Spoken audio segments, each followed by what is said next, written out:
வணக்கம். டிசம்பர் 23 சாயந்தரம் 6 மணிக்கு ஜோஹோ மீட்டிங் இருக்கு. ஸோ ஜோஹோ மீட்டிங்ல என்ன டிஸ்கஸ் பண்ணுவோம்? டெஃபினட்டா இந்த ரீசன்ட் ஃபால் ஒன்று, ஸ்பெசிஃபிக்காக ஏதாச்சும் ஸ்டாக்கை பற்றி டிஸ்கஸ் பண்ணாலும் நம்ம டிஸ்கஸ் பண்ணலாம்.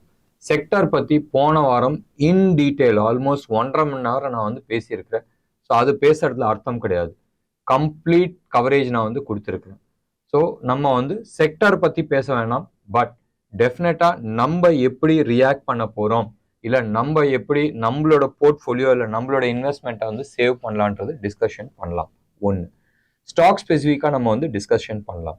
இது இல்லாத ஜியோ பொலிட்டிக்கல் சினாரியோஸ், உலக அரசியல், நம்மளுக்கு என்ன வேணும், அரசியல் பேசணும்னா நிறைய பேசிட்டு போகலாம், பட் நம்மளுக்கு என்ன வேணும், அந்த இதனால நம்ம மார்க்கெட் எப்படி ரியாக்ட் ஆக போகுது, இந்த விஷயத்தை பற்றி நம்ம டெஃபினட்டா நம்ம டிஸ்கஸ் பண்ணலாம். அண்ட் அதுக்கான ரியாக்ஷன் நம்ம செக்டர்ல இல்லை நம்ம ஸ்டாக்ஸ்ல என்ன தெரியுன்றதை நம்ம டிஸ்கஸ் பண்ணலாம். இந்த தர அரௌண்ட் 2 hours நம்ம ஜோஹோ செஷன் வச்சிருக்கிறோம். ஸ்டாக் ஸ்பெசிஃபிக்காக நான் எதுவுமே டிஸ்கஸ் பண்ணல. நம்மளோட இன்ட்ராக்ஷன்ஸ் நிறைய இருக்கும். ஒன்று. ரெண்டாவது, ஆஸ் யூஷுவல் இருக்கிறதுலே நல்ல ஸ்டாக்ஸ் என்ன இருக்குன்றதை நம்ம டிஸ்கஸ் பண்ணலாம். டெஃபினட்டா ஸ்விங் ட்ரேடுக்கான ஆப்ஷன்ஸ் ரொம்ப கம்மியா இருக்கும். நெக்ஸ்ட் 20 days to 30 days அதுக்கான ஆப்ஷன்ஸ் பத்தி நம்ம டிஸ்கஸ் பண்ணலாம். இல்ல அடுத்த 6 மாசத்துக்கு எலெக்ஷன் வரைக்கும் ஒரு இன்ட்ரெஸ்டிங் செனாரியோ இருக்கும். அந்த ஆப்பர்ச்சுனிட்டி என்னதுன்றது நம்ம பார்க்கலாம். ஆஸ் யூஷுவல் இந்த தரையும் 7 to 10 ஸ்டாக் நம்ம டிஸ்கஸ் பண்ணுவோம். F&O ஸ்டாக்ஸை பத்தி நம்ம டிஸ்கஸ் பண்ண மாட்டோம். அண்ட் டெஃபினட்டா ஆப்ஷன்ஸ் பத்தி இந்த தர டிஸ்கஷன் வச்சிருக்க மாட்டோம். மேபி பிஃபோர் நெக்ஸ்ட் செஷன் 6ஆம் தேதிக்கு உள்ள எப்பயாச்சும் ஒருத்தர் ஒன்று தான் இருக்கு. 30ஆம் தேதி வேணாமே, வருஷ கடைசியில நம்ம வேற ஏதாச்சும் பார்க்கலாம். இல்லை வேணும்னு சொன்னால் நீங்க சொல்லுங்க, அதுவும் நம்ம செஷன்ஸ் வச்சுக்கலாம். பட் டெஃபினட்டா இந்த தடவை இன்ட்ரெஸ்டிங்கா இருக்கும். More of next 3 months to 6 months பீரியடுக்கான ஸ்டாக்ஸ் பத்தி நம்ம டிஸ்கஸ் பண்ணலாம். ரொம்ப சிம்பிள். ஆஸ் யூஷுவல் 199 rupees தான் சப்ஸ்கிரிப்ஷன். QR கோடு இருக்கு. QR கோடை ஸ்கேன் பண்ணுங்க, 199 rupees பே பண்ணுங்க. இது இல்லாத எங்க பேங்கிங் டீட்டெயில்ஸ் இருக்கு. இந்த பேங்கிங் டீட்டெயில்ஸ்க்கும் நீங்க ஃபண்ட்ஸ் அனுப்பலாம். கூகுள் ஃபார்மை ஃபில் பண்ணிட்டு சப்மிட் பண்ணுங்க. ஸ்கிரீன்ஷாட்டை எங்களுக்கு ஷேர் பண்ணுங்க. ஆஸ் யூஷுவல் உங்களுக்கு சாட்டர்டே ஆஃப்டர்நூன் உங்களுக்கு லிங்க் வந்துடும். சாட்டர்டே ஈவினிங் நம்ம சந்திக்கலாம். மார்க்கெட்ல ஜாஸ்தி ஆட்டம் இருக்காதுன்னு நான் சொல்லிட்டு இருந்தேன். வோலட்டாலிட்டி இருந்துச்சு. வோலட்டாலிட்டி மெயினாக நேற்றே முடிஞ்சிருச்சு. ப்ராக்டிக்கலி ஸ்பீக்கிங் முந்தா நேற்று பெருசாக கீழே விழுந்துச்சு. ப்ராஃபிட் புக்கிங் பயம் நிறைய பேர்த்துக்கு, அண்ட் நிறைய பேர் எக்ஸிட் பண்ணாங்க. நேற்று நான் ஏற்கனவே சொன்ன மாதிரி எனதோ என் கிளைண்ட்டதோ இல்லை நிறைய பேர்த்துக்கு ஃபோன் பண்ணி கேட்டப்போ நான் சொன்னது, ஒரு 10-11 மணிக்கு ஒரு புல் பேக் வரும், அதுக்கப்புறமா நீங்கள் எக்ஸிட் பண்ணுங்கள், அர்ஜென்ட் பண்ணி மார்னிங் ஷார்ட் பண்ணாதீங்க, எக்ஸிட் பண்ணாதீங்கன்னு சொல்லியிருந்தேன். பட் நேற்று அது மாதிரி ஒரு ரேலி வரும்ன்றது எதிர்பார்க்கல. மெயினாக இந்த கீழே உளுந்ததுக்கு மேலே it was a short covering. புட்டை ஷார்ட் பண்ணவங்க அத்தனை பேர்த்தையுமே ஷார்ட் பண்ணுறதுக்கோசரம் கவரிங் நடந்துச்சு. இது ஒரு சைடு இருக்கட்டும். இன்னொன்று சைடு நீங்கள் எடுத்துக்கிட்டீங்கன்னு சொன்னால் இன்னைக்கு ரியலாகவே பேய் ஆட்டம் தான் நம்ம சொல்லணும். ஓப்பன் ஆனது ஃப்ளாட்டாக ஓப்பன் ஆச்சு. ஒரு ஸ்டேஜில் ஆல்மோஸ்ட் 120 points, அங்கேருந்து ஆல்மோஸ்ட் 40 points க்ளோஸ் ஆகும்போது 94 pointsல க்ளோஸ் ஆச்சு. Intra day swing close to about 190 point 189 points ஃபியூச்சர்ஸ்ல. நினைச்சு பாருங்களா, அப்படின்னா என்ன ஆட்டம் ஆடி இருக்குன்றது நினைச்சு பாருங்க. ஸ்பாட் 94, ஃபியூச்சர்ஸ் வெறும் 34 points தான் க்ளோஸ் ஆயிருக்கு. அப்ப என்ன ஒரு ஆட்டம் போட்டிருக்குன்றது நீங்க எடுத்து பாருங்க. அண்ட் அதே மாதிரி ப்ரீமியம் நேத்து முந்தா நேற்று வரைக்கும் எடுத்து பார்த்தீங்கன்னா க்ளோஸ் டு அபவுட் 60-65 rupees இருந்துச்சு. இன்னைக்கு வெறும் 35 points தான் இருக்கு நிஃப்டியை பொறுத்த வரைக்கும். நிறைய காரணங்கள் இருக்கு. உங்களுக்கு தெரியும், மண்டே அன்னைக்கு market leave, Christmas, so market leave, 3 நாள் லீவு. 3 நாள் லீவுனாவே கொஞ்சம் பயப்படுறாங்க. ஒன்று. ரெண்டாவது கிறிஸ்மஸ்க்கு அப்புறமா வால்யூம் இருக்காதுன்றது எல்லாருக்குமே தெரியும். ஸோ அதனாலையும் பயப்படுறாங்க. மூணாவது, அடுத்த தேர்ஸ்டே வர தேர்ஸ்டே மார்க்கெட் எக்ஸ்பைரி 28ஆம் தேதின்னு நினைக்கிறேன். So market expiry. So market எக்ஸ்பைரின்னு சொன்னால் டெஃபினட்டாக உங்களுக்கு டைம் டிகே ஆகும். ஆப்ஷன்ஸில் சரி, ஃபியூச்சர்ஸ்லையும் சரி. ஃபியூச்சர்ஸில் கிடையாது, பட் ஆப்ஷன்ஸில் டைம் டிகே உண்டு. ஸோ டைம் டிகே ஆகுதுன்னு சொன்னால் ஆப்ஷன் ப்ரைசிங்ஸ் எல்லாமே அடி வாங்கும். ஸோ நிறைய பேர் வந்து ஆப்ஷன்ஸை வந்து ஸ்கொயர் ஆஃப் பண்ணியிருப்பாங்க. சில பேர் ஆப்ஷன்ஸ் பை பண்ணி வச்சிருக்கிறவங்க மண்டே அன்னைக்கு பெருசாக வந்துரும்ன்ற எண்ணத்தில் வந்து டெஃபினட்டாக ஹோல்ட் பண்ணுவாங்க. பட் 3 நாள் டைம் டிகேலே ஆப்ஷன் ப்ரைசிங் மண்டே ஓப்பன் ஆகும்போதே 50% டவுனில் ஓப்பன் ஆகும். இது ஒன்று. ரெண்டாவது வந்து எக்ஸ்பைரி. ஸோ அப்படின்னா டியூஸ்டே, வெனஸ்டே, தேர்ஸ்டே 3 நாள் தான் இருக்கு. 3 நாளில் வந்து ஸ்ப்ரெட் ஜாஸ்தியாக இருக்கு. அதாவது ஸ்பாட்டுக்கும் ஃபியூச்சருக்கும் ஸ்ப்ரெட் ஜாஸ்தியாக இருந்துச்சுன்னா அது வந்து ஃபில் பண்ணுறது வந்து கொஞ்சம் கஷ்டமாக இருக்கும். இது ரெண்டாவது ரீசன். ஸோ நீங்கள் எடுத்து பாருங்களேன், ஸ்பாட் வந்து 21,349, ஃபியூச்சர் வந்து 21,385. ஸோ அந்த 35 பாயிண்ட்ஸ் தான் வந்து டிஃப்ரென்ஸ். ஸோ இது வந்து மோர் க்ளோஸ் ஆயிடுச்சு. க்ளோஸ் ஆகிற அன்னைக்கு தேர்ஸ்டே அன்னைக்கு இது ரெண்டுமே வந்து ஈக்குவலாக இருக்கும். ஸோ இதுதான் வந்து ஒன் ஆஃப் த ரீசன்ஸ் வந்து இன்னைக்கான ஆட்டத்துக்கு காரணம். ஒன்று. ரெண்டாவது, நீங்கள் எடுத்து பாருங்களேன், நிறைய ஸ்டாக்ஸ், அது வந்து நிஃப்டி ஆகட்டும், பேங்க் நிஃப்டி ஆகட்டும், நிறைய ஸ்டாக்ஸ் எஸ்பெஷலி பேங்கிங் செக்டர்ல இருக்கிற ஸ்டாக்ஸ் எல்லாமே ஆகட்டும் ரோல் ஓவர் ஆயிடுச்சு. ஸோ இந்த மந்த்துக்கான கான்ட்ராக்டை க்ளோஸ் பண்ணி அடுத்த மந்த்துக்கான கான்ட்ராக்ட்ல உள்ள போயிட்டாங்க. ஸோ டெஃபினட்டா இந்த கான்ட்ராக்டை பொறுத்த வரைக்கும் இட் இஸ் அபேண்டன் பேபி, கைவிட்ட குழந்தை. சரியா? ஆட்டம் ஆடுவாங்க. மண்டே டியூஸ்டே அன்னைக்கு டெஃபினட்டா ஆட்டம் இருக்கும். ஏன்னு சொன்னால் இவங்களோட ஆக்சுவல் பொசிஷன் பூரா வந்து நெக்ஸ்ட் மந்த் கான்ட்ராக்ட் மூவ் பண்ணியாச்சு ஃபியூச்சர்ஸ் வச்சிருக்கிறவங்க. ஸோ இது வந்து இந்த இதில் டெப்த்தாக நான் போக விரும்பல. பேங்க் நிஃப்டியை பொறுத்த வரைக்கும் வெறும் 40 பாயிண்ட்ஸ் தான் வந்து ப்ரீமியம்ல இருக்கு. ஆனாலும் ப்ரீமியம்ல இருக்கு. இன்ட்ராடே ஸ்விங் ஸ்பாட்டை பொறுத்த வரைக்கும் வெறும் 655 பாயிண்ட்ஸ் தான். ஃபியூச்சர்ஸை பொறுத்த வரைக்கும் ஆல்மோஸ்ட் 809 பாயிண்ட்ஸ். க்ளோஸ் ஆனது ஃபியூச்சர்ஸ் வந்து -573. டிஃப்ரென்ஸ் சுத்தமாகவே கிடையாது. எதெல்லாம் நேற்று ஏறிச்சோ அது எல்லாமே வந்து இன்னைக்கு இறங்க ஆரம்பிச்சிருச்சு. சரி, இதுதான் வந்து இப்போதைக்கு இருக்கிற நிஃப்டி பேங்க் நிஃப்டியோட கதை. நிஃப்டி ஆப்ஷன்ஸ்க்கான டேட்டாஸ் நீங்க எடுத்து பார்த்தீங்கன்னா இன்னமும் அந்த 21,500 லெவல்ல தான் வந்து ஹையஸ்ட் கால் ரைட் ஆயிருக்கு. அது இருக்கு. பட் அடுத்த ஹையஸ்ட் கால் வந்து 21,800ல எழுதி இருக்கிறாங்க. பட் புட்டை பொறுத்த வரைக்கும் 21,000ல தான் ஆல்மோஸ்ட் 1 crore புட்டை வந்து ரைட் பண்ணியிருக்காங்க. 99,50,000 புட்டை வந்து ரைட் பண்ணியிருக்காங்க. ஸோ ஸ்ட்ராங் பேஸ் இருக்கு. அந்த பேஸை உடச்சிச்சுன்னு சொன்னால் பெருசா கீழே விழுவதற்கான வாய்ப்புகள் இருக்கு. Close to about 53 lakh calls தான் ரைட் பண்ணியிருக்கிறாங்க. So more symptoms is more on the down side தான் வந்து நிஃப்டி வந்து காட்டிட்டு இருக்கு. பேங்க் நிஃப்டியை பொறுத்த வரைக்கும் 48,000 and 48,100ல தான் ஹையஸ்ட் காலும்.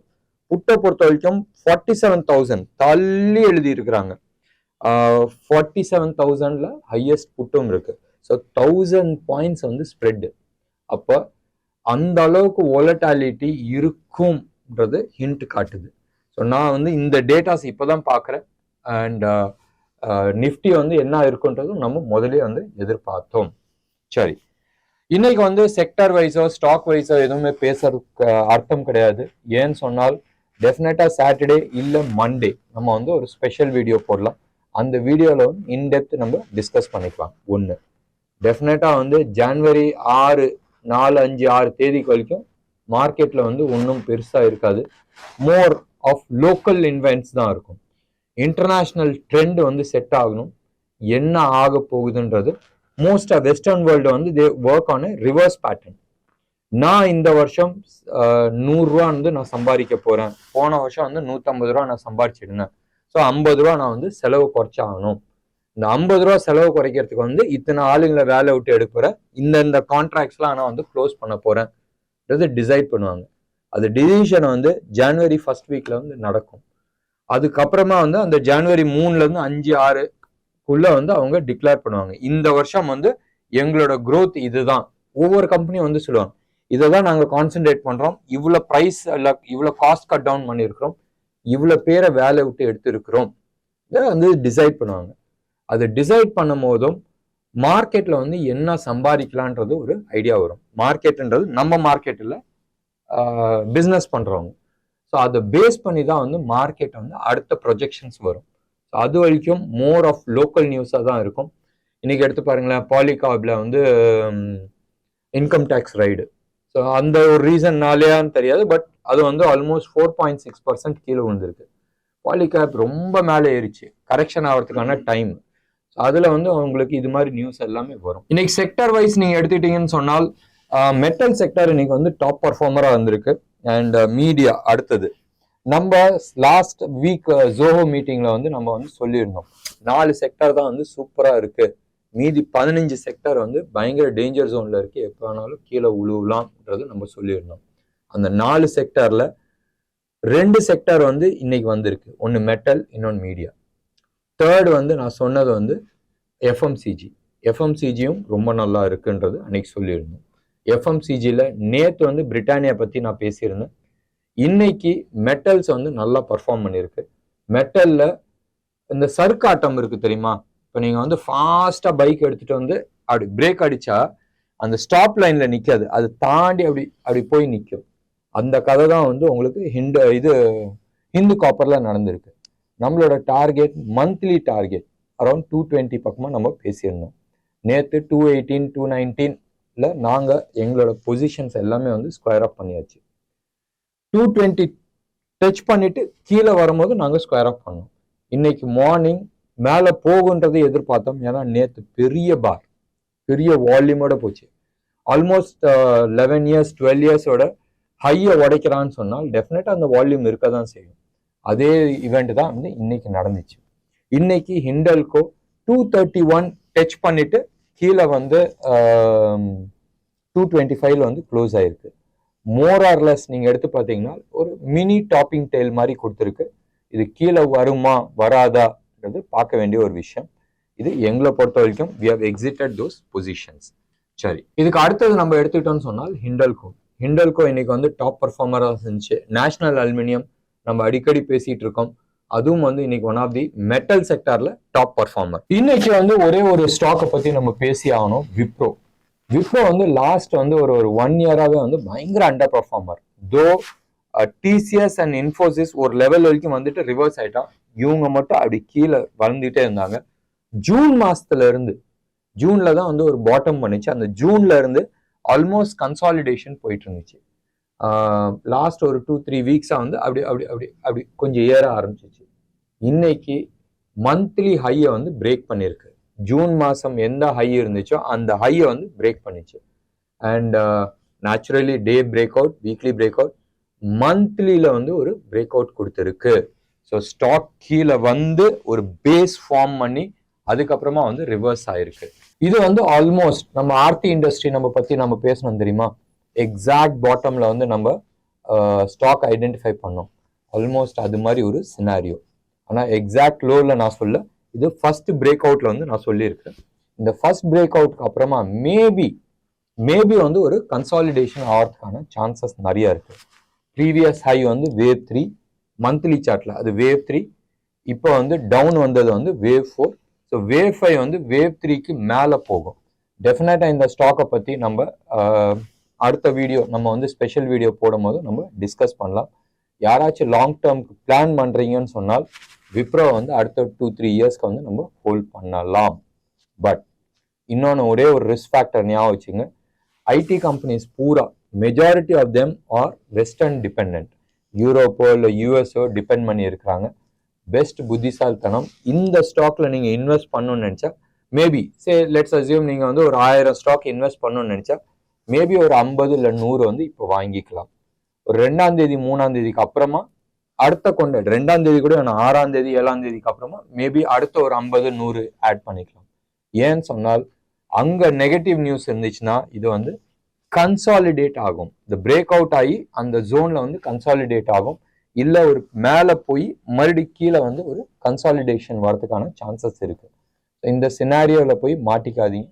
பட் டெஃபினட்டா அடுத்த 2 இயர்ஸ்ல வந்து ஸ்டாக் ப்ரீவியஸ் ஹையை வந்து உடைக்கும். வேற என்ன, ஒன்றும் ஸ்பெசிஃபிக்கா நம்ம பேசுறதுக்கு ஒண்ணுமே இல்லை. அண்ட் இன்டர்நேஷனல் மார்க்கெட் மோர் அமைதியா இருக்கு. மேபி கோல்டு வந்து ஷூட் ஆகலாம். இன்னைக்கு ஃப்ரைடே லாங் வீக்கெண்ட் ஒன்று, 2வது வந்து வெஸ்டர்ன் வேர்ல்டு பூரா க்ளோஸ் ஆகும். அவன் வந்து ஸ்டாக்கை விட்டுட்டு கோல்டில் மணியை பார்க் பண்ணிட்டு போவாங்க, இல்லை பாண்டில் வந்து பார்க் பண்ணிட்டு போகிறதுக்கான சான்சஸ் நிறையா இருக்கு. ஸோ எந்த ஈவெண்ட் பற்றியும் நம்ம வந்து இன்னைக்கு பேசுறதுல அர்த்தம் கிடையாது. ஸோ டெஃபினட்டாக நாளைக்கோ இல்லை மண்டே அன்னைக்கோ ஒரு டீட்டெயில் வீடியோ நம்ம சந்திப்போம்.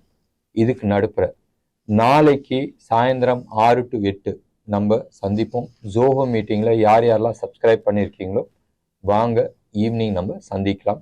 நிறைய விஷயத்தை பற்றி டிஸ்கஸ் பண்ணலாம். இந்த வாரம் நான் செக்டாரை பற்றி போன வாரமே என்ன பேசணுமோ நிறைய பேசியாச்சு. மேபி ஜியோ பாலிட்டிக்ஸ் ஒன்று, ரெண்டாவது வந்து இன்டர்நேஷ்னல் ஸ்டாக் மார்க்கெட் எப்படி இந்தியன் மார்க்கெட்டை பாதிக்கும்ன்றது நம்ம ஒரு சின்ன டிஸ்கஷன் வச்சுக்கலாம்.